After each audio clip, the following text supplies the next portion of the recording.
talking about systems thinking. If you like the content, please like and subscribe to YouTube channel Fun Online Teaching and Learning if you like the content, so that we can create more content like this. So today I will talk about how we avoid hasty decisions using systems thinking. So systems thinking to the rescue. So today's agenda is, I want you to leave the linear thinking behind, right? So I want you to adapt systems thinking, understand system triangle, to be able to identify if systems around you are collections or just stuff, and what is systems thinking. And I'm gonna provide some tools to use when thinking in systems. So I highly recommend these books. If you are embarking on a journey about systems thinking, I would like you to know about INCOSE. That's the International Professional Society about Systems Engineering. And I highly recommend to read The Fifth Discipline by Peter Sanjay, and then Donella Meadows, Thinking in Systems, and then John Moorcroft's Strategic Modeling and Business Dynamics. I am also including two links here. One is for INCOSE Professional Society, and the other one is by an entrepreneur and Professor Laila Karaulu. So it's a great website if you want to visit. So I would like to start with talking about the decisions, right?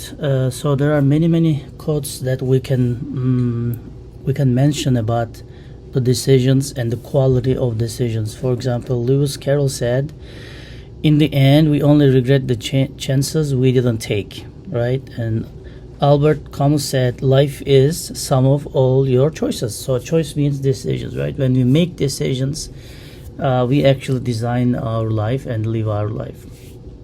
And one of the worst things that we can do is not to decide on something which is not really applicable in real world. So we have to have choices. We have to make decisions about the choices.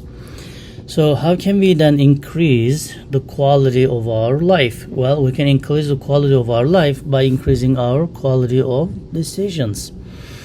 And how can we increase the quality of our decisions? Well, at that point, systems thinking to the rescue. We're going to get some help from systems thinking. So when we talk about the systems, I want you to visualize a cashier, like in this picture, okay? I want you to think of, and if you can comment below, I'll be really happy as well. I'm going to say the things that I am thinking about what kind of a system is this and what are the parts and relationships, but I would be happy if you can comment below as well. So this is a regular cashier's checkout, self-checkout station, right?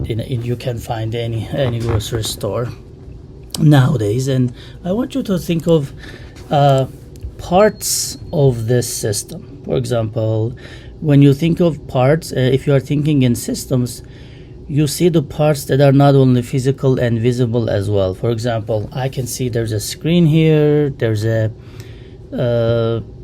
swipe credit card station, point of sale POS, right? There is probably if you're buying tomatoes, and well, it can ask you how many, but you also need to weigh some of the fruits and vegetables, right? So I can see there's somewhere you can put in your password.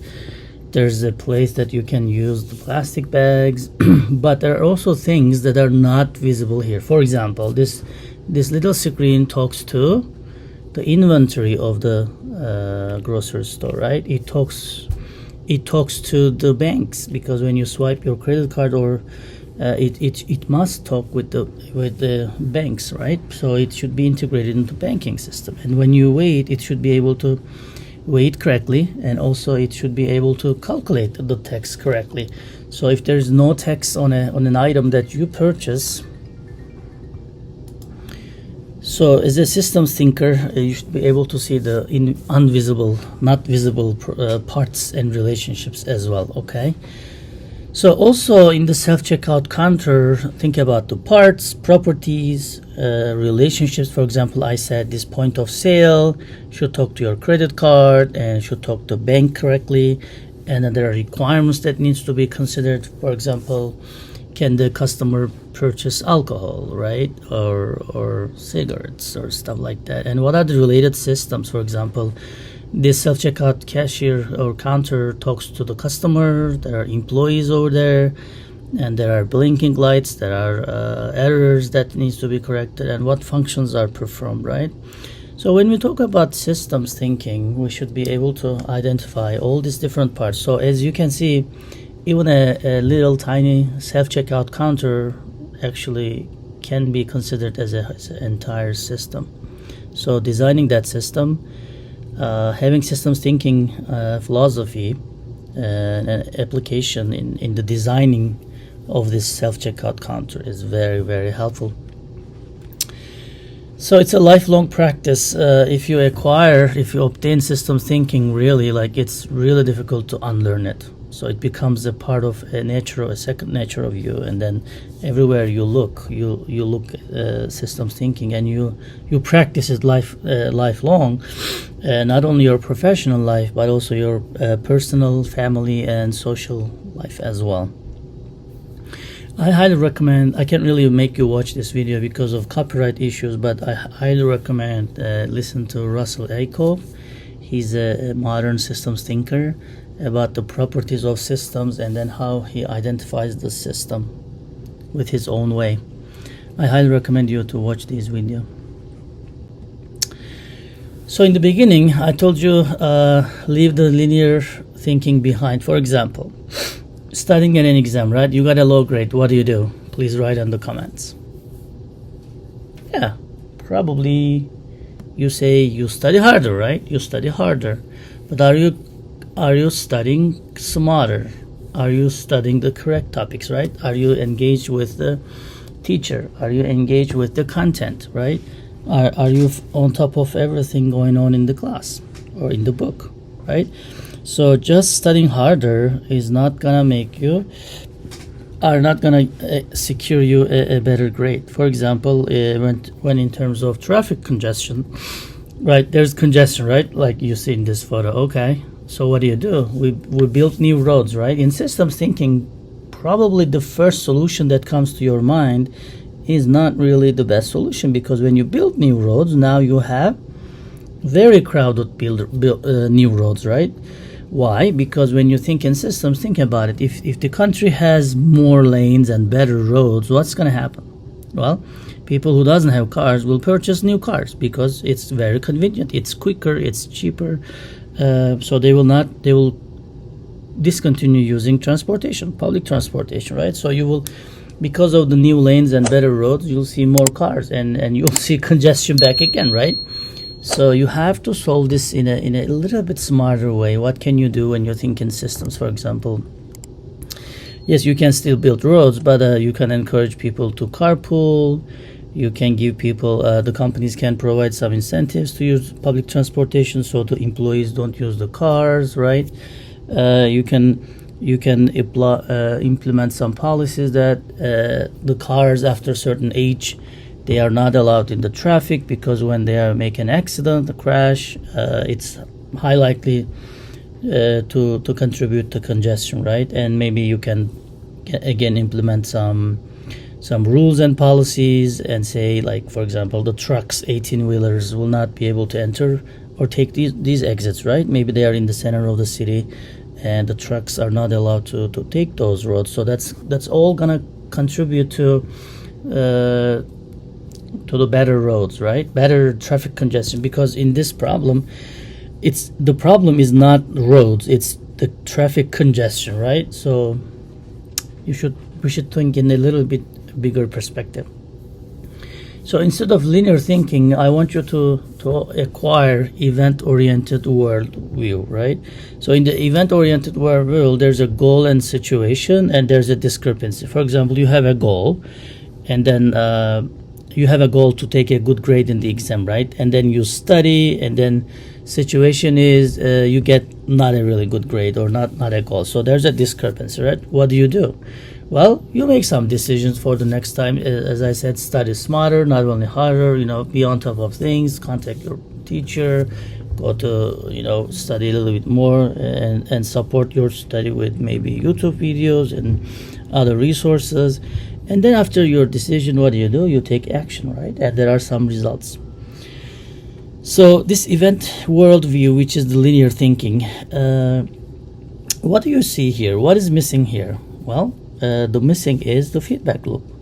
So this event-oriented linear thinking behaves like in our lives.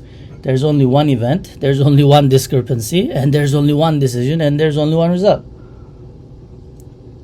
However, that's not the case, right? The world is more complex and more VUCA than that. So that's an event, but the solution is not a fix. So because things and solutions and implementations, our decisions are not happening in a vacuum, and there's no one situation that we need to decide. There are more. So which means on the left you see traditional thinking, right? One event and one problem and one solution. Whereas the systems thinking, you have multiple feedback, you have different loops that connect the same nodes and stuff like that. So I want you to move from traditional thinking to systems thinking, which will make you more successful and more promotable. Okay? So then what is the feedback worldview? So just a little bit tweak when we were drawing the linear thinking as problem and fix, right? Instead of just drawing it linearly, I want you to draw like this: goal, situation. Now there's a discrepancy, right? This is a problem. This is the same thing. I just use some a little bit curvy lines, and then decision, and then action and result. However, because I kind of presented that in a loop kind of a picture, right? Now you can understand and guess what is missing in this picture. I'll pause a few seconds. What is missing in this picture? How can we complement this picture? Well, we can complement this picture easily. This solution, so action and result feeds back into situation.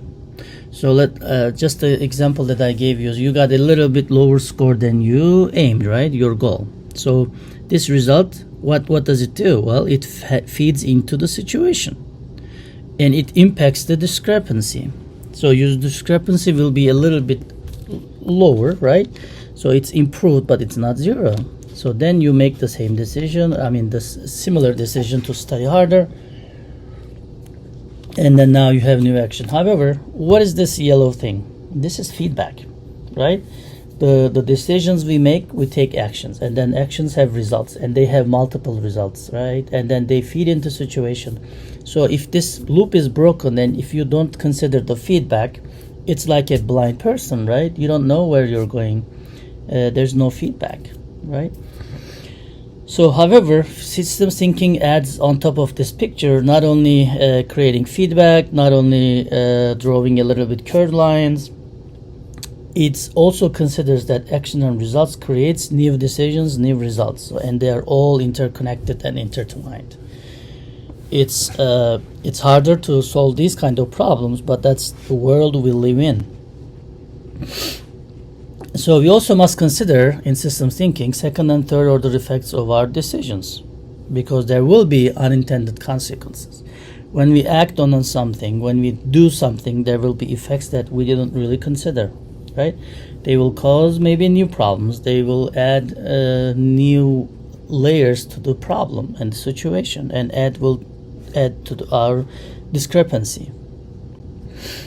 And I love this cartoon a lot, right?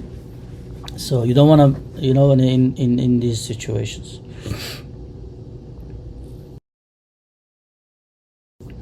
And also you don't want to be in this situation, right? Every time you push a slab, the slab might collapse on top of you coming from another direction, right?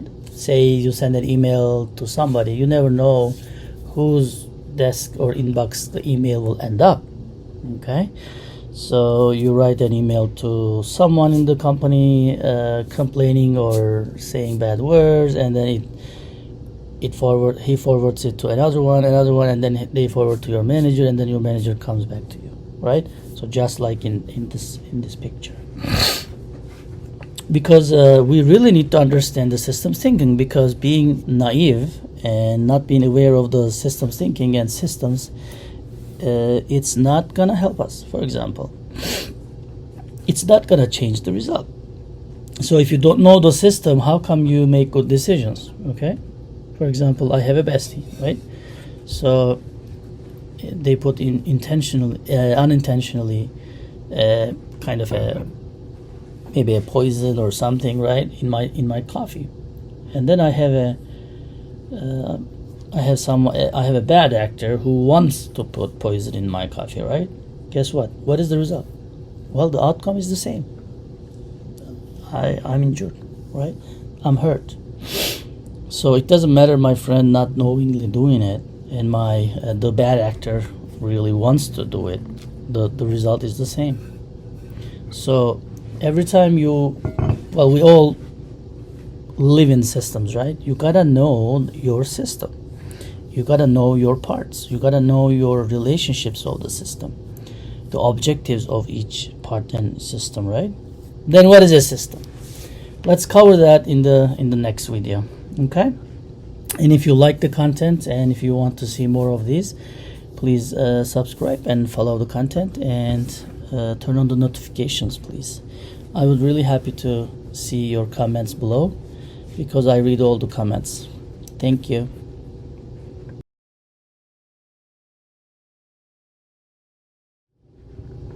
Hello and welcome back to Fun Online Teaching and Learning channel, where we learn about project management, risk management, systems thinking, and professional soft skills development. So if you really like the content, please subscribe and turn on your notifications and follow the weekly new content to learn about those topics. And thank you in advance.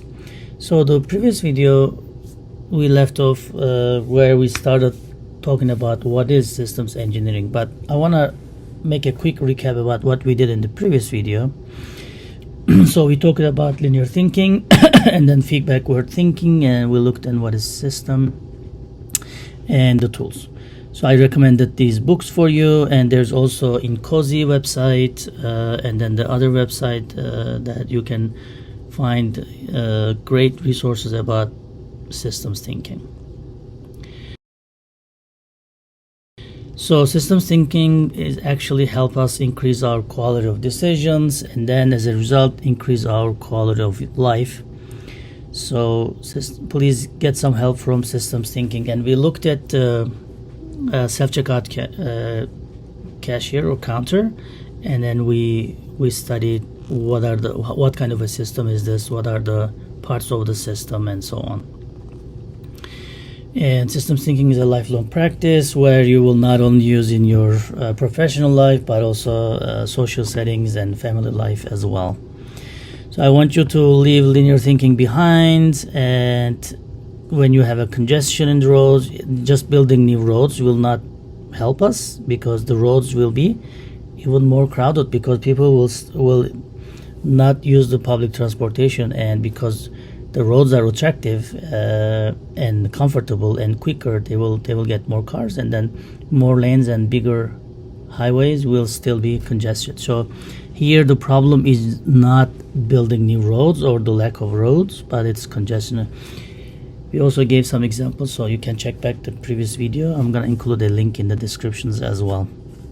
So classic linear thinking is like this.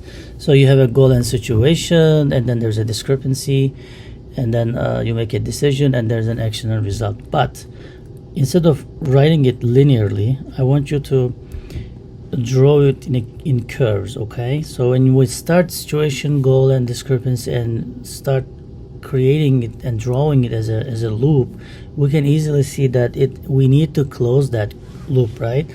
So every decision, after decisions, we take action, and every action has results, and then the broken link is here is the feedback. So also our actions will actually result in other actions and other situations, and will cause other decisions. So please review the details in the previous video. and there will be unintended consequences, right? If you push a slab like in this picture, then probably you will it's gonna collapse on you again, right? And if you don't understand the parts and how they relate to each other and what is the consequences of it. Having good intentions in the systems is not enough, so you really need to understand the system in a timely manner and understand its functions, relations, properties, and objectives, because being naive does not change the result. If my friend accidentally puts detergent in my coffee and a bad actor puts detergent or poison in my coffee, the result is the same. I get hospitalized, I get injured, right? So we need to understand the systems. Okay, after this recap, I want to talk about then what is a system? How can we identify a system? So basically, there are many definitions about systems, but one I like is a system is a set of things interconnected, and please be careful with pay attention to the colored text, in such a way that they produce their own pattern of behavior over time. So that's according to Donald Meadows, a systems thinker and a professor. So a system is a set of things. So if there's only one thing, then it's not a system, okay? And there are many things and they are not connected, that's not a system as well. So there should be more than one thing and there should be connected. And then they should have their own pattern behavior, and the most important thing here is as well the behavior over time. We look at the systems and we try to understand the behaviors over time, because their behaviors will be stochastic, right? And I highly recommend you, if you want to learn more about systems thinking, please read her book, Thinking in Systems. Systems response to those forces is characteristic of itself, and the response is seldom simple. So even though you understand the system, the parts, the properties, the relationships, it's gonna be really difficult to understand what the next response will be. Like I said, it's gonna be stochastic, right? And the solution is not always simple. What else is a system? So another definition here, just to let you know that there are many definitions: a set of interrelated components functioning together for a common objective. So even though it looks different, actually it's the same, right? They need to be interrelated. There should be more than one component, and then they should function together for a common objective. So they are still objective. What's the ultimate objective of a system? It's to satisfy the user's need. In the previous video, we looked into the self-checkout counter for a customer, right? So the ultimate objective of that is to satisfy the user's need. Just pick up your grocery and scan them easily, put them in plastic bags, and then check them out. If you can do that, then you satisfy the customer's need. So now I want to differentiate what is a collection of stuff and versus a system. Okay, so to identify the things as system, we need to look in three things, and I call it system triangle. So things need to have purpose. The system itself needs to have a purpose, and then parts have purposes, right? And some literature will call it function, properties. They're all the same. The other angle in the triangle is the relationship, linkages between parts. So which parts are related, what impacts the other part, right? So these are the questions you want to ask to understand the system. And again, being naive about the system doesn't change the outcome, right? If your employee doesn't know the system and make errors and make the company spend more time and money and effort on the things that they shouldn't spend more, then it's naive, right? The result is just wasting money and time and expertise. And the third one is element. Some literature will say parts, attributes, components. They're all the same. So when you look at these three things, if they exist, what you're looking for is a system, probably. Okay, so let me give you some examples. But before that, I want to say that the system is more than the sum of its parts. And not part alone has an independent effect on systems properties. Okay, but I want to use product instead of sum, because when you put things together, you see that the final outcome is more than what the parts can do, right? So think about a car. The car has steering wheels, tires, electronic components, electric components, engine, and then if you just sum them up, it's not gonna bring us from A to B, right? I mean, any part of the car cannot bring us from A to B, right? But when they are together and function together for the common objectives, then they can and do their own objectives, right? Own functions.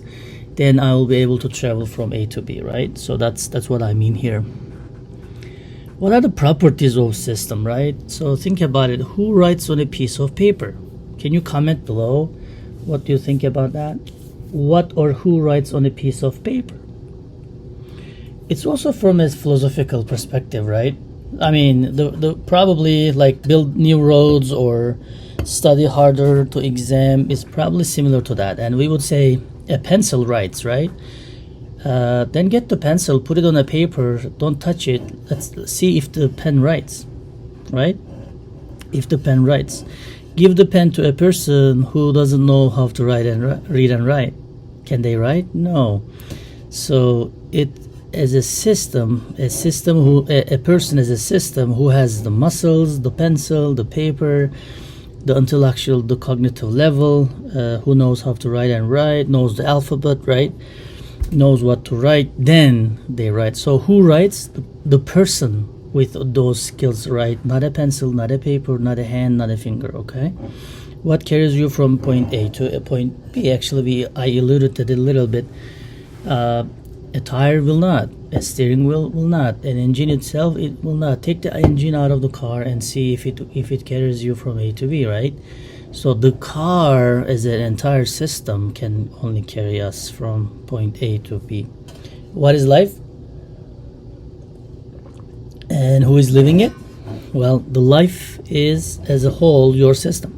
Who is living it? You are living it. So sometimes in life we blame other people, right? Hey, that employer was bad, that city was not the best city that I can live. My parents were not rich, so I'm broke as well. So this kind of thing, who is living it? So if you think in systems, you will see your life as a system, and then what you will do is take ownership of the system, which is your life, and then take the full responsibility and try to design and change it, right? So the life is yours, no one else's. Everyone lives their own life. Okay, so you can be a student, an engineer, a mom, dad, a taxpayer, right? Project manager, a dad, a neighbor. You may be a mom, maybe a project manager, trying to juggle between schedule, cost, and performance. And you can be friends, but don't let your life be a collection of stuff. When life becomes a collection of stuff, when it doesn't have a meaning, when it doesn't have a systems level objective, when the parts are not related, right? So I want you to look around and then identify your life parts and components and relationships, and put yourself in the center of your life and take full responsibility of what you're living, okay? Because you are living. Okay, after that, what are the types of systems? There are many types of systems, but mostly engineers are interested in human modified or engineered system, right? We change and create systems as humans, right? There are also natural systems. It's evolved without human interaction. And then there's conceptual systems, static systems. Conceptual systems would be like math, right? When you do a dash in math, a dash is a subtraction, right? When you do a cross in math, it's addition, right? So these are all symbols. What is even alphabet, right? These are all symbols that we all memorize, and then we agree that S is S, right? And then we all use it. So that's conceptual. And static is structural component whose state does not change, like a bridge, right? You can build a bridge and structural components doesn't change, meaning if there's a the wind blowing, and there's a rhythm, or there's a resonance, then it may collapse, but meaning that the component is not changing over time, naturally or unnaturally. There are also physical systems manifested in physical forms, and there's dynamic combined structures with operating components. I just want to give some examples. For example, is this a collection or a system? So let's see, just like this picture, right? Is it a collection or a system? So that's actually a system, but I wonder why. Can you comment in the below, in the comment section? How about this one? Is this a system or a collection of collection of stuff, right? A fruit basket, just like as it is. Is it collection or system? Collection of stuff or system? How about this one? Right? Kids are playing soccer. Is the team a system or a collection of stuff? When I say collection of stuff, it means like they are not related. They can't work together, right? For example, those apples, can they work together? You know, think about from this perspective. How about this collection of tools in your garage? Right? Can they coordinate anything? Can they do anything? Can they relate each other? No, not like this, right? How about a kitchen? A kitchen by itself with washer, dryer, dishwasher, all the tools and drawers and windows. Is this a system? To be honest, it's not. What is missing in this system? To make it a system, not a collection of stuff, there needs to be something. And what it is? What it is a human. Someone needs to be there to use it, to relate the tools, to make them, to coordinate them, to be able to bake a cake, wash the dishes, wash the clothes, right? Because without a human, these are just collection of stuff. So without you, your life is not a system. Without you, your life is just a collection of stuff, and it's not so much fun. Okay, so turn your life into a system, please. So you should be in the middle. So like in the kitchen example, you can do the things that is designed to do, but if it's missing you, your life will be just a collection of stuff. How about real examples? Sure. Constitution, right? It's an example. Solar system, it's an example. Smart transportation system, it's a system. And community, family, person, individual, these are systems. Human body, multiple systems. Actually, we can call human body a system of systems. And I recommend the Peter Sanjay's Fifth Discipline book. It's rather difficult to read. It's 400-500 pages, but if you read it, it's gonna add to your systems thinking, literature, and understanding.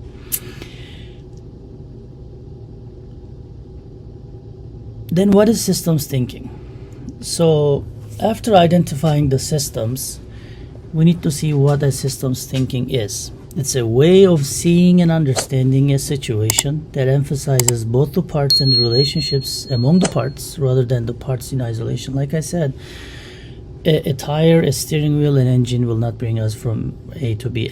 A car can, right? So it's the seeing and understanding both parts and their relationships, and also understanding that the parts are not in isolation, right?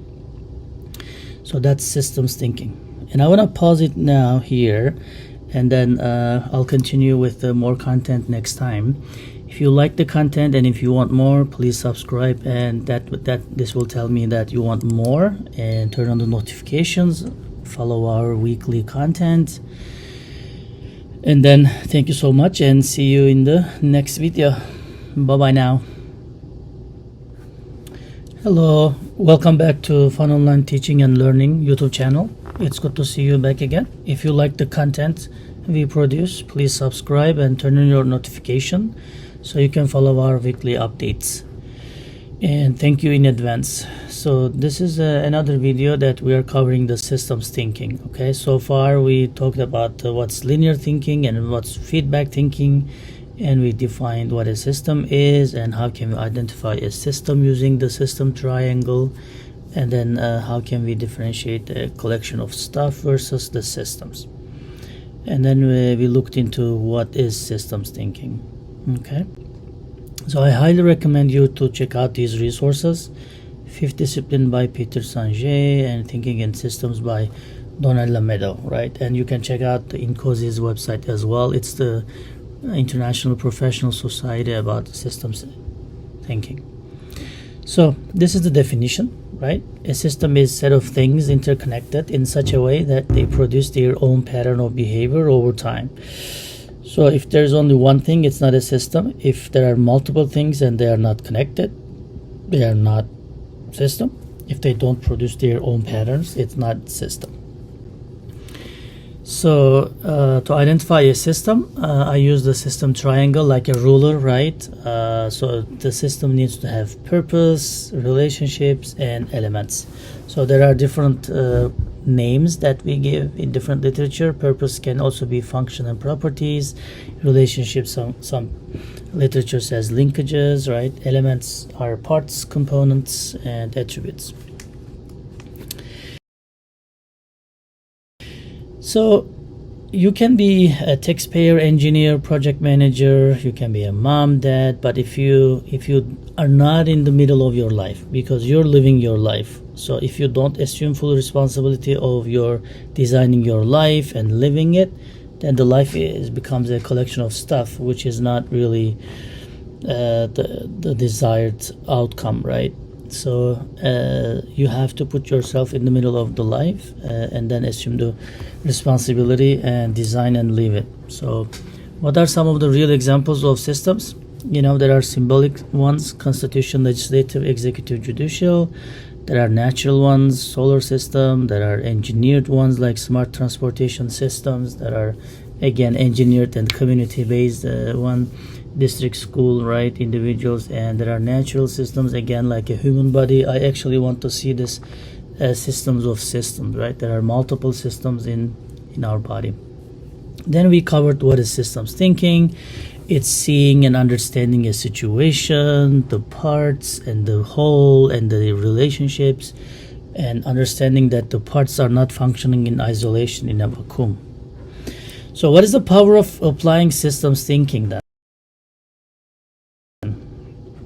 Well, think about it. You have resources, right? And your resources are, it can be an expertise, money, it can be time, it can be a location, some sort of decisive factor amongst the competitors. And let's say it's 2-2-2, right? So systems thinking actually makes you put them together. So if you can understand the parts and relationships and the functions of each and objectives and how they impact the system level objectives, then you have a value of 222, right? Twos are individual, but when they work together, when they correlate, when they relate each other, when they function together for a common cause, then you have the value of 222, correct? So this is a healthy system. An unhealthy system will look like, well, if some of them are working together, then at most you can have 22, right? Or you can group them like this, you still have 22. You can group them 2-2-2 and put in the work, but then they work in silos, and then you have only two, the biggest value, the largest value. If you can organize them in a wrong way, you don't understand their functions and relationships, then you can have this kind of a organization or this. So none of these are 222, okay? So that's why systems thinking requires a holistic approach, and it's not written like this, correct? And some of you are really good at the spelling, so correct me. Yes, this is not written like that, it's written like this. So it requires a holistic approach. Just like the example I did, right? 2-2-2. If you don't understand the value of each two and then make them work together for the common cause, the common objective, from a holistic perspective, then they just have value of 2, correct? So I want to give you an example of the blind man and the elephant, okay? And in this picture you can see the elephant as the company or a product that everyone needs to march forward and meet the monthly and annual goals and make money, make sales, right? So if there are blind men around an elephant and they don't see, they don't hear, correct? So one holds the tail and then says an elephant is just like a brush, right? Because he's not seeing, he's not hearing. And in this case, really, if you make your employees not think in systems, but you make them work in silos, that's what's going to happen. They will not see the big picture of the company. Okay, and then you can, as a CEO, as a manager, senior level manager, you can preach them all day long, right? Let's make this elephant move. Let's make more sales. If the individual employee or unit or department is not seeing the big picture, not seeing the holistic value, not seeing the systems value to the organization, they can't do it, right? So my question to you is, and if you can comment below, write in the chat, I'll be really happy. How can you improve this situation, right? How can you improve this situation, this understanding? I'm gonna pause a bit and then let you type. So as a matter of fact, you can improve the situation as a manager. How?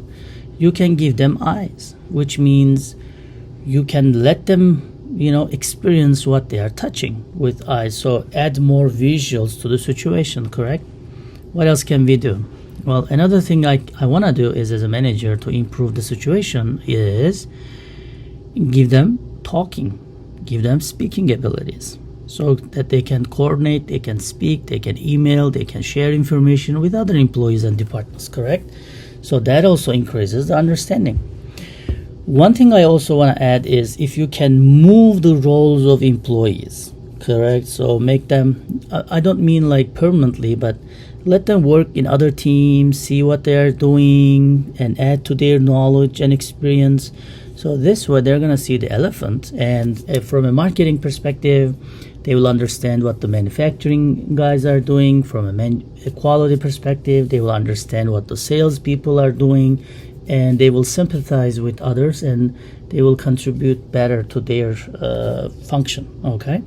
So these three things, I think, can easily improve the understanding of this elephant. Otherwise, you can preach all day, all night, and then the elephant will not walk, which means you're not going to make more sales, you're not going to make a better product, and you're not going to have a better company. So systems thinking really helps us. So it helps us understand the system, like in the elephant case, right? Systems are big, they are apart. So nowadays companies are not different geography in one country. They are dispersed around the globe, which is like different countries, different even continents and cultures, correct? So it really helps us understand the system and then describe the system to others. Like the elephant case, if you can increase the communication within the departments, within the employee, everyone will understand the system better. And then once you understand it, you understand the elements, the functions, how they relate to each other, what requires to move this elephant forward, what requires for us to make more sales, make the employee happy, right? Meet the annual revenue targets. And then once we understand those things, we kind of find better solutions. We can understand what kind of leverage points they have and how can we influence the system. So this kind of a big elephant, right? If you order the elephant to walk, it would not. So you have to entice him, you have to influence the elephant, correct? So the system is the same. So how can you find and identify the leverage points? What can you do, and how can you influence those points, right, to make the elephant march forward? And you can explore new ways, and then minimize systemic mistakes and expand the choices of solutions, right? So there are 4 ways actually we can handle a problem. So we can do absolution, we can do resolution, we can do solution, and then we can dissolve the problem. Dissolve the problem means redesign the system. Absolution means just don't mess with the system and hope the best, right? Resolution means just do what is enough, right? Not to find the best solution, but what is enough, kind of optimization. And then solution is really what we really understand from solving a problem, right? Find the best solution, do the root cause analysis, find the root of the problem, and evaluate your alternatives on how to fix it, with a less cost and quicker. That's solution. And this solve is redesign the system so such a problem will never occur again, right? So there are 4 ways to handling a problem, and then we can make better decisions. It allows us to grow, because systems thinking is not only professional, for society, for personal life, for social settings as well. You can use systems thinking, and it increases our perspective, increases the diversity, understanding other people's ideas and other departments' challenges, right? And even so, one system is comprised of many systems, right? They have subsystems, they have components, and they have simpler systems, which is maybe the parts, right? It also has like system of systems as well. So when you map out your system, you really have to try understanding not the system, but the environment the system is interacting as well. Remember in the first session, we talk about the self-checkout counter. And then we talk about like they need to talk to IRS for tax issues. They need to talk to banks for swiping the credit card, right? They need to talk to inventory, the database, so that when you scan a tomato or a milk, it becomes you can see the photo as a milk, right? Not a wrong product. Like I said, you should even think of systems of systems. Right? So because the system of interest is just a system, but it interacts with other natural and business and research and legal systems as well. Understanding the related systems and how they relate our system is a huge addition to understanding the ecosystem, which is going beyond your system boundaries and understanding the system of systems, okay? Think about a military case like this, right? You are an infantry in one of these hills or somewhere, right? You need to understand that, like, how can you communicate with a satellite, with an artillery, with an air force, with a ship, right? So you need to understand your ecosystem, not only the tools, whatever gadgets you have. It's not enough just understanding that. You have to understand the ecosystem. So in a way, systems thinking focuses on the entire problem and optimizes the whole, not the parts. Think about it this way. You're going to gym and you are only working your right arm, okay? So the right arms, you're increasing your pumping your right muscles in your right arm, and you don't do running, you don't do lifting, both hands, both arms. Then it's not gonna be symmetric. It's not gonna be the best, right? So if you focus on the parts in a company, then that's going to be similar to the gym example. For example, let's say in the company the sales are down. If you fire the sales manager, that means you're only focusing in the sales department, but probably it might be very well that the problem is from the quality department. Maybe they are skipping tests and they are shipping the defect product to customer, and you get a lot of complaints. The company reputation is lost, and then that's why you don't get new customers, and old customers are not reordering. You see what I mean? That's why you really need to understand when sales are down. You need to understand the entire problem, not only fire the sales manager. Correct? So for that, don't work in silos, okay? And sometimes the least obvious part of the system is very crucial. That sounds like a trivial thing, right? Or we already know. But let me give you some examples. So a car key doesn't seem a big part of a system, correct? So it's really like we don't even think about it, right? And some cars even don't have keys. Or turn on, turn off button for a computer. We don't really think of these things. But how about if you are late to the work and you lost the keys and you're looking to keys everywhere in the house, at work, you can't find it. Then it becomes the most crucial function of the system, which is your car, right? Or you have the computer, all the software up to date, you have a great screen, it's light, it's better, but turn off, turn on button is not working. So as you can see, you have to take care of every button, every part of the system. So none of the parts are most important than the other sense, and most of the time least obvious ones becomes more important in crisis times, right? For example, the smartphones started like a phone, but we feel like they are computer nowadays, right? That multifunctional tool was less obvious in the beginning, but now it's the most crucial thing. And then systems thinking suggests that reductionism is not gonna help us understand the system.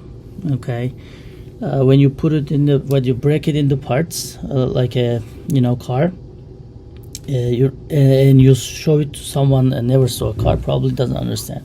And also, two halves of a car is not a car. So that's why I keep saying, like, assume the responsibility of your life and then design and live it, right? The best way to create your future is to design it and to chase after what you want.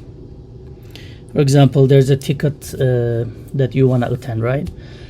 And there's free pizza, free soda, but if you just see it as soda, as free drinks, free pizza, and a great night, then it's kind of it's not really a systems thinking. So you should be thinking about, like, what can I do? Who can I meet? How can I add to my contact list? And how can I network? And then this ticket becomes, or this event becomes, more than an event, and it helps me create my future. Who is attending? What can I ask them? How can I break the ice with them, right? How can I get their LinkedIn account? How can I get their email and phone number so I can follow up with them and then improve my relationships and networking, correct? So this is the way that systems thinking will help you. And I want to stop here, and next time, in the next video, we're going to look into an iceberg model, which is widely known in systems thinking. And then we're going to look into how can we use this for the events that we see around us. Okay, thank you so much for being here and watching the video till the end. If you like this content, please subscribe, turn on notifications, and follow us weekly. Thank you, and see you in another video. Hello, welcome back to Fun Online Teaching and Learning. It's nice to see you here, and if you are here, you're probably wanting to learn about project management, risk management, systems thinking, and professional development, as we call it, lift skills or soft skills or interpersonal skills. If you like the content and the channel, please subscribe and turn on your notification and follow us weekly updates, and I thank you in advance. So what we have done so far in the previous recordings is I recommended these books for you to look at and read more about systems thinking, and we define systems as the set of things interconnected in such a way that they produce their own pattern of behavior over time, and that's according to Donella Meadows. She talks about it in Thinking in Systems book. As you can see, if there's one thing, it's not a system. If there are multiple things and it's not connected, it's not a system. If they don't produce their own distinct behavior and pattern over time, it's not a system. So if it's not a system, what can it be? It can be a collection of stuff, and meaning they are not related, they don't work together, they don't have a common objective. It's like apples in a basket, or tools in a mechanic's toolkit. Or a kitchen with washer, dryer, and everything, but there's no person in the kitchen, there's no mechanic to use the tools, and there's no one to eat the apples in the basket, right? In different fruits in the basket. So that means they are not systems, and they are not connected. Then question comes up, how do we identify the systems, right? So you have three things we already covered. So if you want to see more details, you can see the description, the links for the previous videos. There should be a purpose, function, properties. There should be a linkage, a relation, and there should be elements, parts and contributes, the attributes and components. I want you to look at your life from a systems perspective. Don't let your life to be a collection of stuff which is unrelated. If you don't take full charge of your life and don't see it as a system, you just see it in fragmented parts and here and there, and you don't really connect the things, you don't really connect the dots. So I want you to be a system thinker and be in the middle, in the center, in the core of your life, and design your life and create your own future instead of waiting it to be a random future. And we also looked at the systems thinking, which is seeing and understanding the situation, the parts, the relationship, and how they contribute to the overall picture, overall system value. A healthy system, we have resources. Let's say one of these two is money, the other one is expertise, and the other one is time.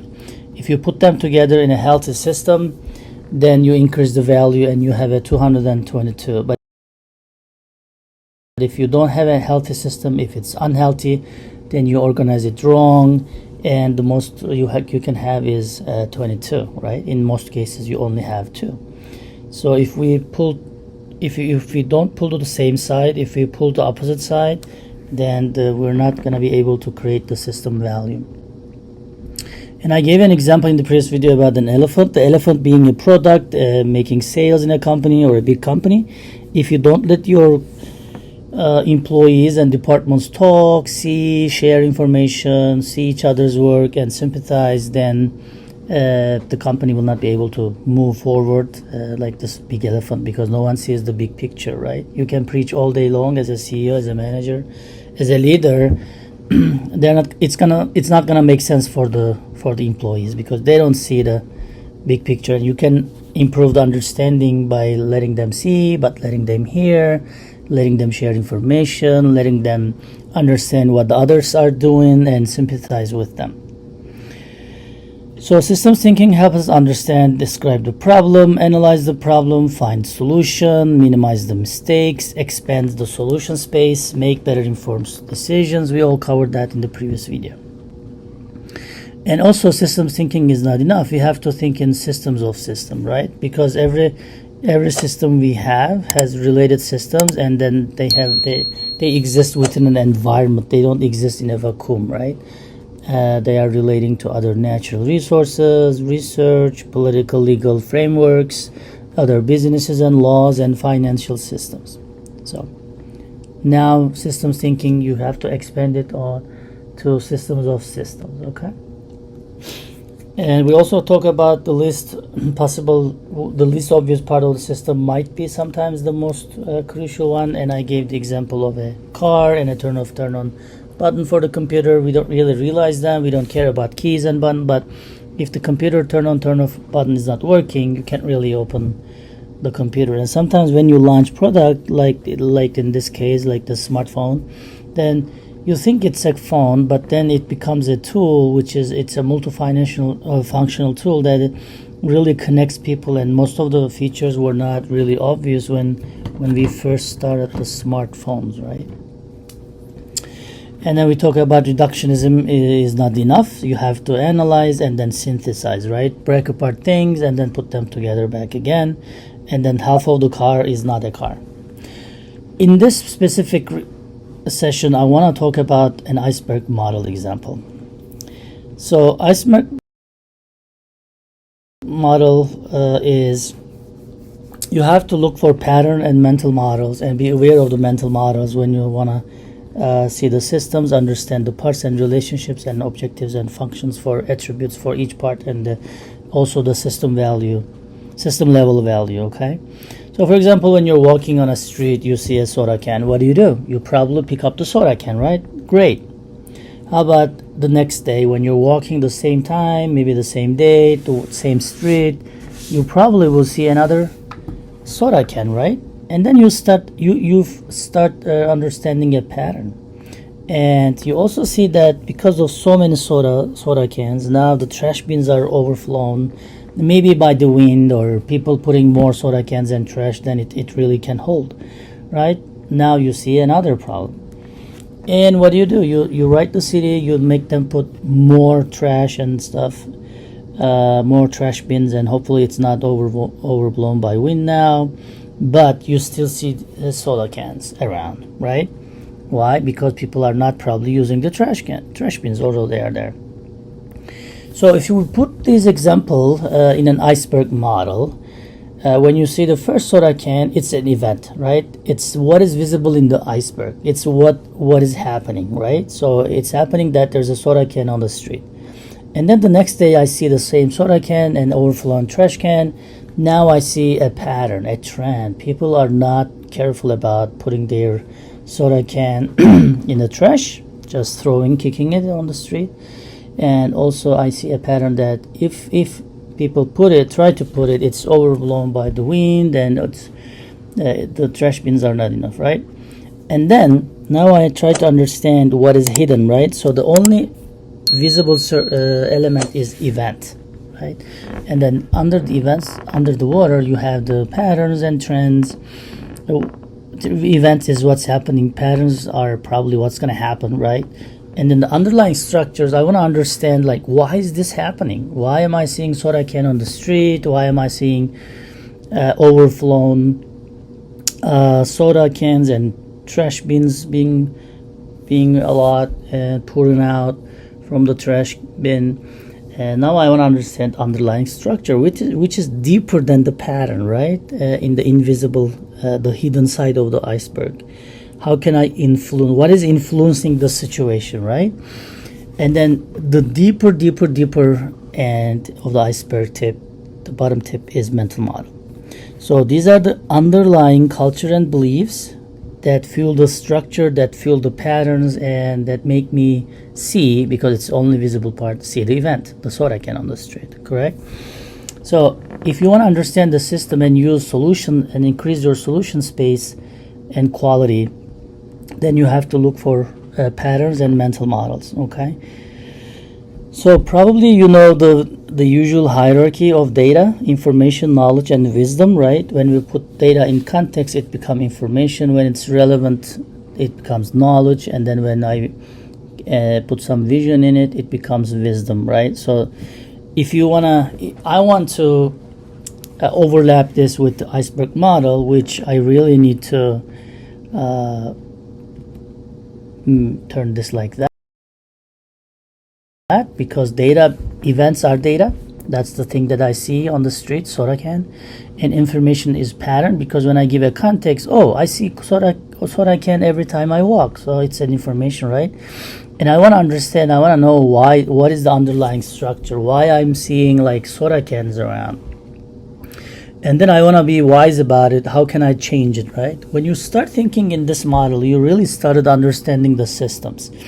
So the only thing you can do for a data is react, right? You see a soda can, you put it in the trash can. But when you understand the patterns, now you start anticipating what's going to happen tomorrow and the next week, right? And then once you got that information, now you want to know and design to attack the underlying structure. You know what? There's not enough trash cans, so I'm going to write to city and go to meetings, city council meetings, and I'm going to demand more trash cans on my street, right?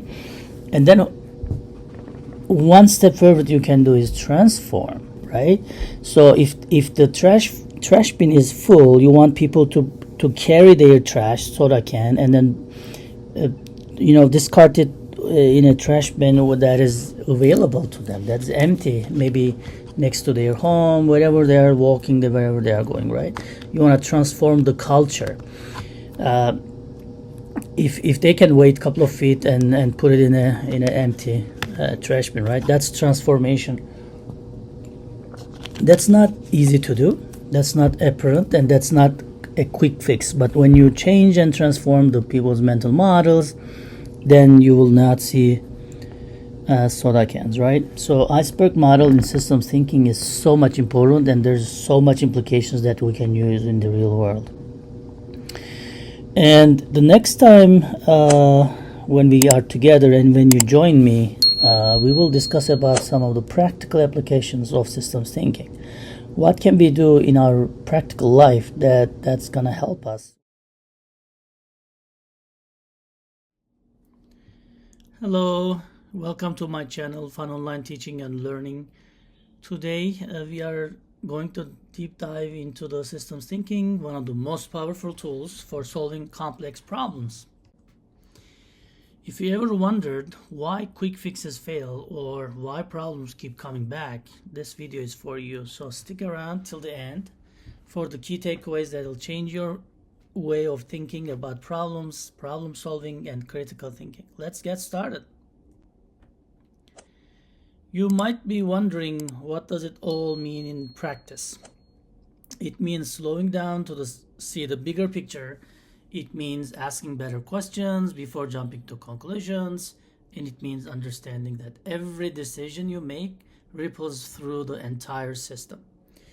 If this makes sense to you, stick with me, and because I'm gonna break this down into small bites so you can digest the content with real life examples. Are problems and solutions really this simple? Problems and solutions aren't always straightforward. They are often intertwined, influenced by the feedback loops and hidden consequences. Peter Senge actually calls this a shift of mind in his book, The Fifth Discipline. I highly recommend you to read that one. It's not an easy read, but it gives a lot of good information about systems thinking. We need to understand the system behind the system. Instead of just rushing to fix the problems, okay? That's where the systems thinking shines. It helps us see the bigger picture, still taking care of the individual facts and people and parts, and also it helps us to avoid narrow-minded decisions. Problem articulation. So team selection is very important in the problem articulation. Before solving any problem, we need to understand and articulate the problem clearly. What is the real issue? What does it matter? Why it matters? Whose problem is this? Who's impacted from the problem? This step shapes everything that follows, okay? Because if we cannot solve the wrong problem. If you skip this step, you risk solving the wrong problem, and systems thinking teaches us to slow down here because framing the problem is basically half the solution.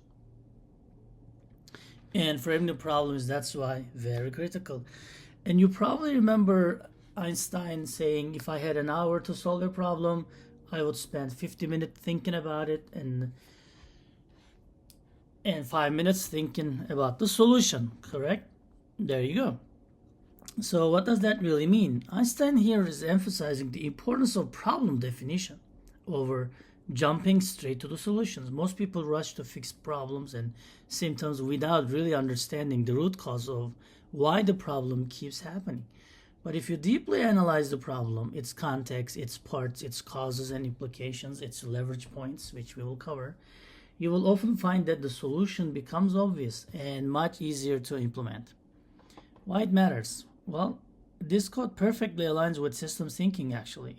In complex problems, in complex systems, solutions are rarely isolated, and also problems are also rarely isolated. They are connected, they are intertwined, like Peter Senge says. They are connected to patterns, structure, and mental models. We will cover that too. Spending time to map these relationships prevents wasted effort on quick fixes that fail again in the future. So, next time you face a challenge, pause and ask to yourself, what is really happening here? What factors are influencing the situation? What assumptions am I already making without knowing that I'm making them? And invest time in understanding the system, and guess what? You will save a ton of time and headaches later. Okay, here's a critical point. Can you handle a problem without finding a solution to it? Please make a comment if you know like how to handle a problem without finding a solution. And how does this sound to you? Well, let me explain. In the real world, not all the problems need the same approach and same solution. Systems thinking introduces 4 distinct strategies, and the first one is absolution. Absolution is basically ignoring the problem and hoping that it resolves by itself. Spoiler alert, this rarely works. So the second one is resolution.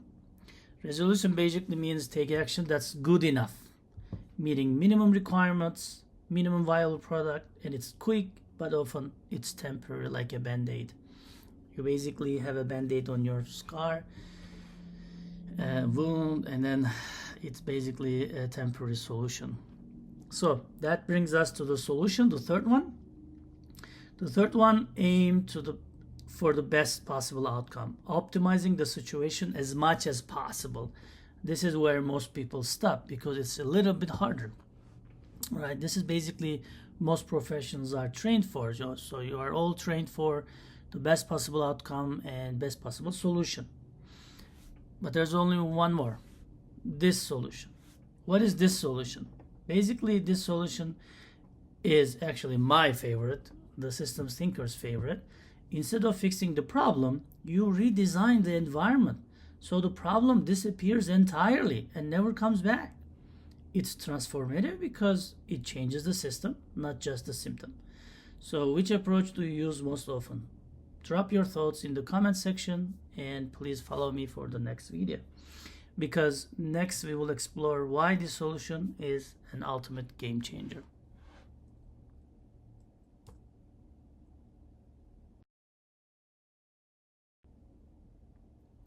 Now I want to continue with an important concept: slow down to speed up.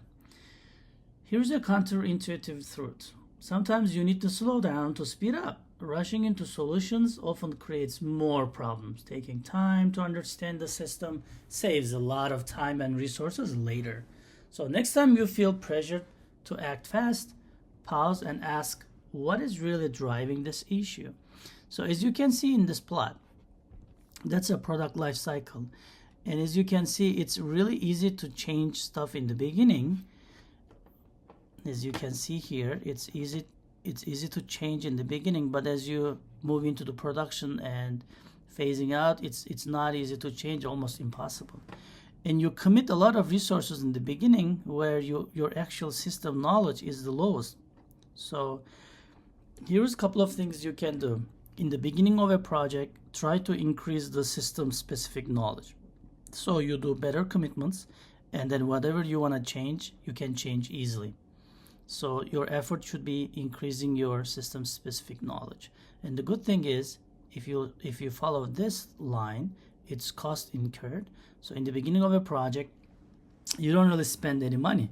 So just easily increasing your system specific knowledge, now you can change whatever you want to change. You can commit to the right things in the beginning, and then while you're really not spending much money. Okay, so please comment below what do you think about this plot. Okay, so next we're gonna cover Iceberg model. So system structure is always actually the most important system behavior comes from the system structure. Here's the key: if you only look at the events, you will miss the deeper forces at play. The Iceberg model reminds us to dig below the surface to pattern, structure, and mental models. That's where real leverage comes in. And then here's the Iceberg model used in systems thinking. The things that are visible to you are just events, and that's basically what you see, what you feel, what you hear, and that's what's happening. But under the iceberg, where under the surface and under the water, there are patterns and trends, which are what has been happening over time. That answers the question, what's happening over time. And then even those patterns has underlying structures. So this structures basically answers the questions, if you can find them, what is influencing that behavior or trend. And these are all hidden, right? So what is visible is the events, what's hidden is patterns, underlying structure, and the mental model. So what is mental model, which is the deepest one? It's the underlying culture and beliefs that fuel the structure, that influence the patterns, that makes the events observable. So how can you change the mental model? That's the real deal here. For example, let's say your sales are down, right? What is your first instinct as a company owner? Well, you want to fire the sales manager, right? Wait. Systems thinking says, hold on, maybe the real issue isn't the person, but the structure. Could it be the production capacity? Could it be the pricing strategy? Is it the market dynamics? When we blame individuals, we ignore the system that shapes their behavior. Their behavior is not happening in vacuum. So before making a drastic move, ask, what is the underlying structure driving these costs? Systems thinking helps us see beyond systems to root causes, and that's where the real solution starts for your company. So, how much to blame Salesforce if the sales are down? Okay, there may be problems with the capacity, with the production, with the pricing, with the quality engineering, and all of this stuff.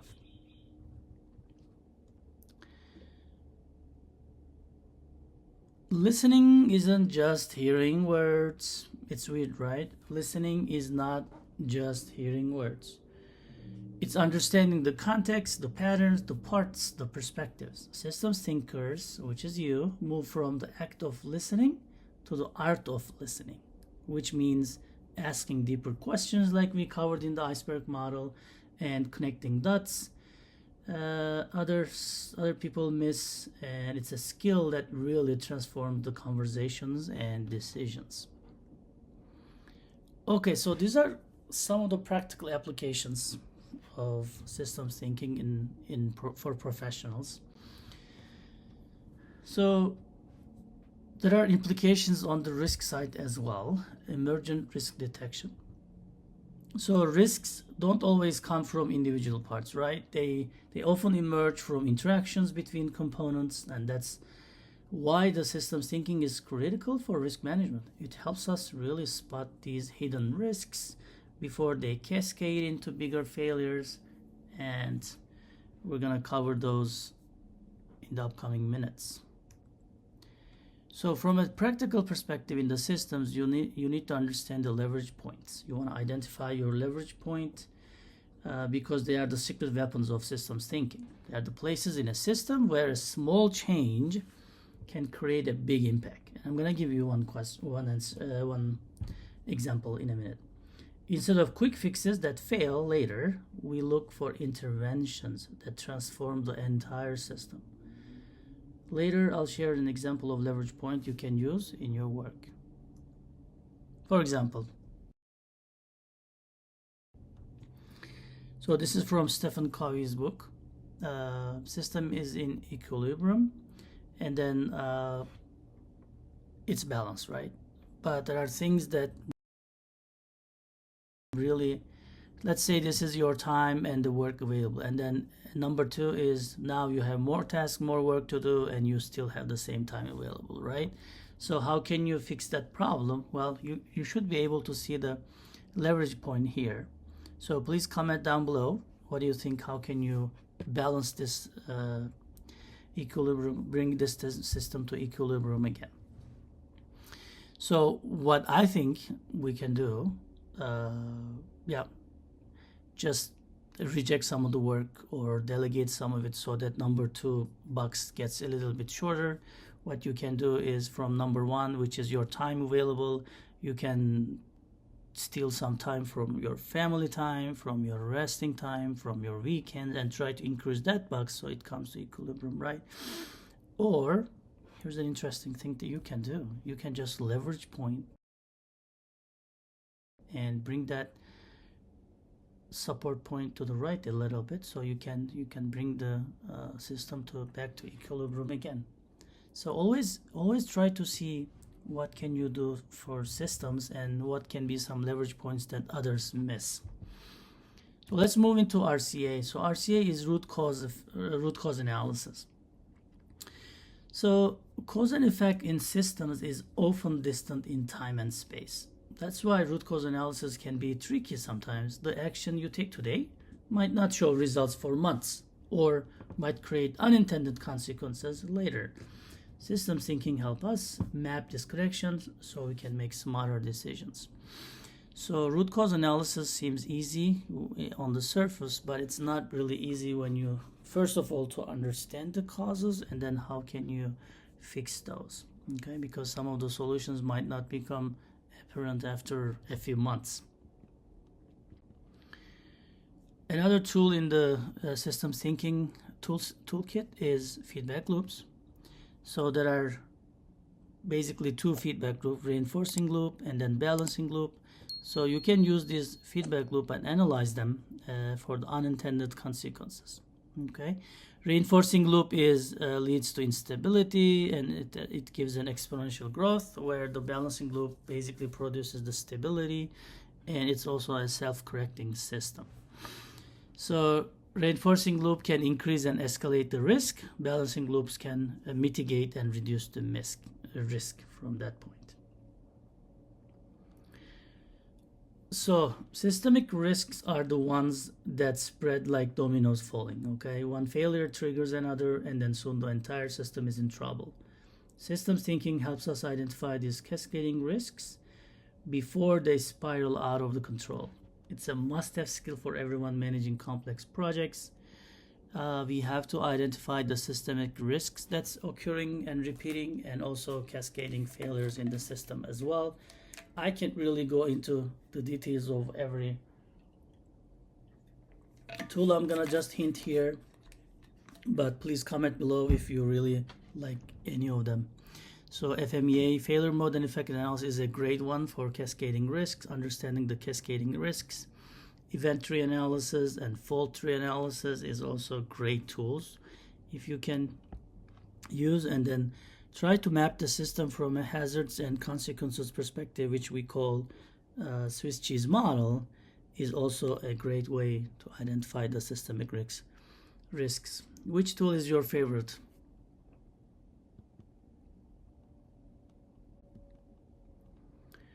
Okay, well, understanding the system is also a big effort that we need to know. Do you really know your entire system? Most people don't. They don't know their ecosystem, they don't know their system of systems, and they don't know their related systems. They know only their department, their team, but not the full picture. Systems mapping is a powerful tool to visualize the connections and dependencies and parts. It's like turning on the lights in a dark room. You see what is really there. So you gotta use systems mapping. And one thing I'm gonna show you is the org chart, the organizational chart. So normally an organizational chart looks like this, right? This is actually without mapping the system, right? So do you really think that the company is structured as such? No, this is missing a lot of stuff. And what is it missing? Well, actually org chart is like this, you know? Some people in the company hates each other. Some people play golf together. Some people are jealous from each other. Some people are kids at the same school, okay? So it's really not like this. The org chart is like this. What you're managing, what you're trying to lead is not this. The system actually is like that. So if you can understand these relationships, parts, and objectives, then you can lead this company more effectively. Okay, another tool in systems thinking: perspective, viewpoint, and context, PVC. So perspective, viewpoint, and context, just 3 words, but it changes really the game. Before making a decision, ask yourself, what is my perspective? What is my viewpoint? And what is the context here? If you are solving a problem, you can also ask this to yourself, like, what perspective am I trying to solve this problem? What is my viewpoint? What is the viewpoint that I need to take on? What is the context that I'm operating and trying to create a solution space in this? So systems thinking reminds us that the same problem looks different from different angles. And that's where better solutions come from, actually. If you look at this, I like this cartoon.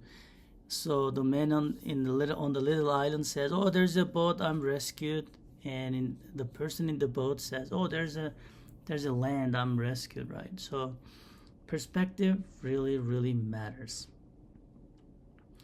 And just another example, let me give you another example too. Some people says the glass is half empty, some says half full. So it's basically the same glass, but some sees the water, some sees the empty spot. In your teams, you need both people. So some people needs to be pessimistic, some people needs to be optimistic. So you don't want to have all pessimistic people or all optimistic people. So another example is, I really like that one, 6699. So who is correct in this case? No one. So they're both correct, and we don't need to judge if they are being correct or not. That's just their experiences from where they stand, from their perspective. The person on the left sees it as 66, and the person on the left says 99. So you have to think, if you can think in systems, you have to see if the people are right, if the people are conveying what they see, and we don't have to judge, and we don't have to write solution or yes, a preset solution as well. We have to explore why they are doing what they are doing.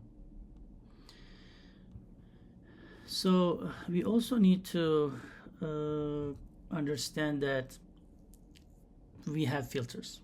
Okay, so we should anticipate the limits and constraints and focus on removing them instead of pushing them harder.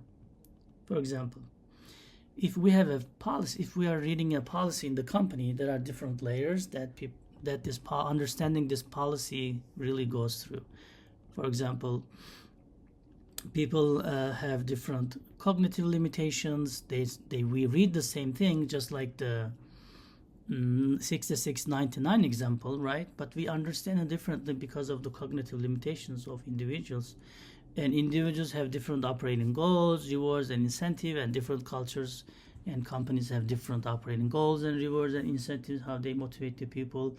So even though we read the same thing, we will understand it differently. And also, communication system of a company is important too. How they convey the information, how they gather the information, how they present the information.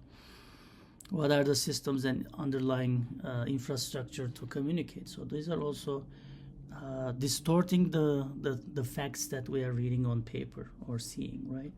And what is the structure of organization? What is the geography? Okay, if we are in different cultures, different traditions, different religions, then this will be a really different understanding, because we all relay everything and anchor everything to our mental models. So before going through the mental models, I want to talk a little bit about a practical tip, 80-20 rule. It's also called Pareto principle. So the focus on the 20% that drives 80% of the results, people, processes, and products. So as a system thinker, you need to decide what matters most, and you should act on it. Systems thinking will help you identify those leverage points so you can make the biggest impact with the least effort. So I was thinking, how should I present this to you? And then I thought that, okay, if you are leading a team and 20% of the people are generating 80% of the result or the revenue or the outcome, then from a time management perspective, as a leader, I would spend 80% of my time with this 20% of the people, right? And 20% of my time to 80% of the people, which is not generating the results. So for example, you have to find yourself these kind of practical applications, how you can use this Pareto principle, which is from a time management perspective. That's just one example from me. This brings me to mental models. They are basically the lenses through which we see the world. They shape our decisions, often without even us realizing it. Systems thinking challenges us to examine these models and improve them. Because when your mental model changes, everything you see and hear changes. For example, so these two pilots are thinking, why is the ship is on the cloud? Why is the goat is on the cloud, right? What is the problem here? Well, they are saying, what is a mountain goat doing way up here in a cloud bank?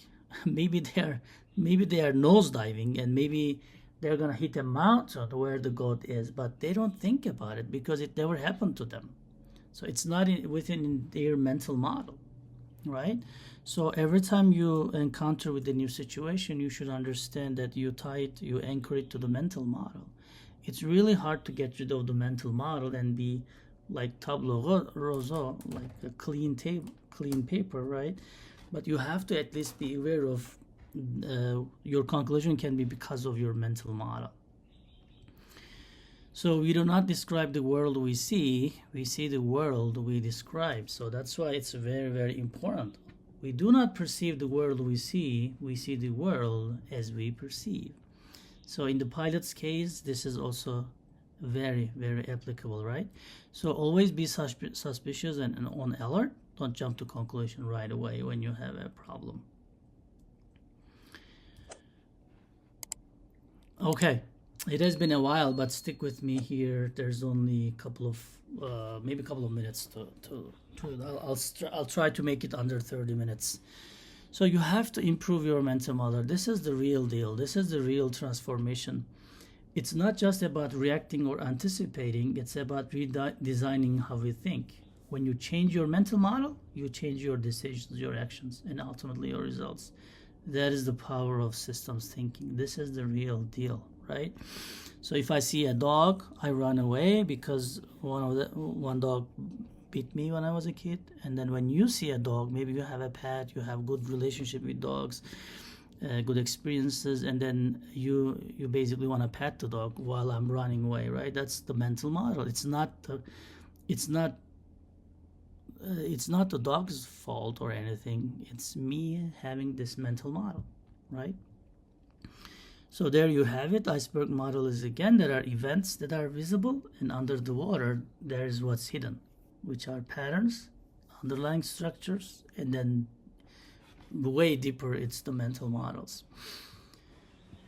So what we do to events is just basically reacting to events, right? So for example, if you see a soda can on the street, you just take it and then put it in a trash. This is just basically reacting. What is visible, right? What you can see and what you can do.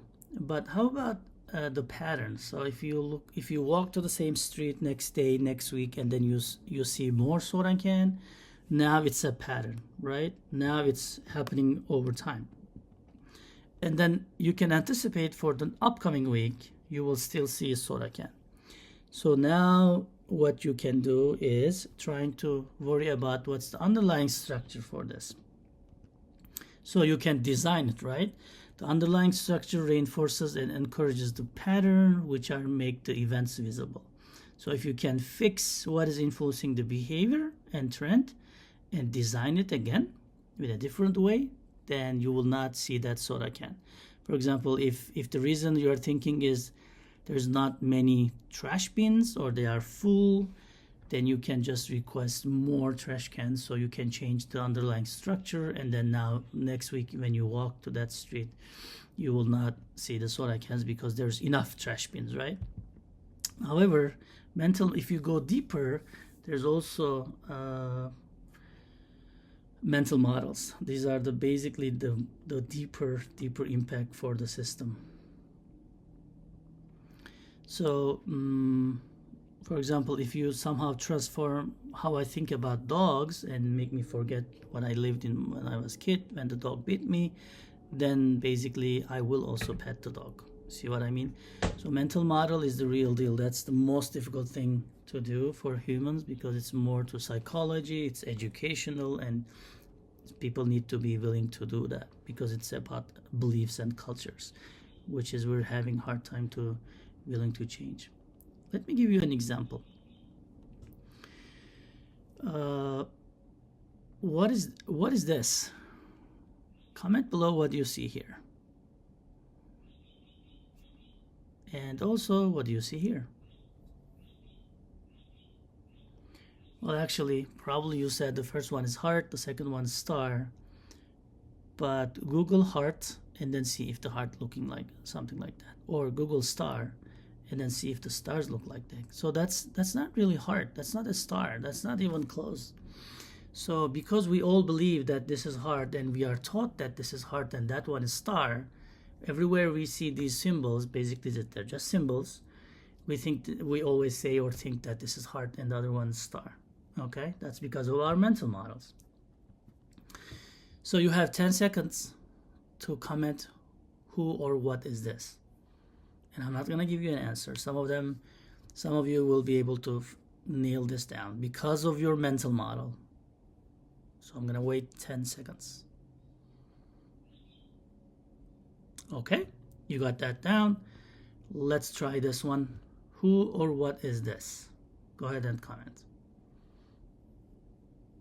Okay, if you nail it down or not, or you have no idea, that's because of your mental model. Okay, so I have 1 minute. Let's go over the takeaways. Here are the big takeaways. Leave linear thinking behind. Okay, see everything as a system and map the system. Be aware of perspectives, mental models, slow down to speed up, like in the plot I explained. Don't waste energy reacting the events. Try to focus on what is under that and what's the underlying structure and to mental models. Instead of reacting, transform the system. And you know what? Apply these principles and you will see a real change. Work on your mental models. This is the real deal. Okay, knowing is not just enough, okay? You have to apply these tools. So these are the practical applications of system thinking that you can use in your professional and personal life. Change your mindset, embrace an open mindset. And most importantly, please start today. And thank you for watching. If you found this helpful, please gently hit the like button and then subscribe and share this video with your friends and loved ones who needs to think differently. And I'll see you in the next video.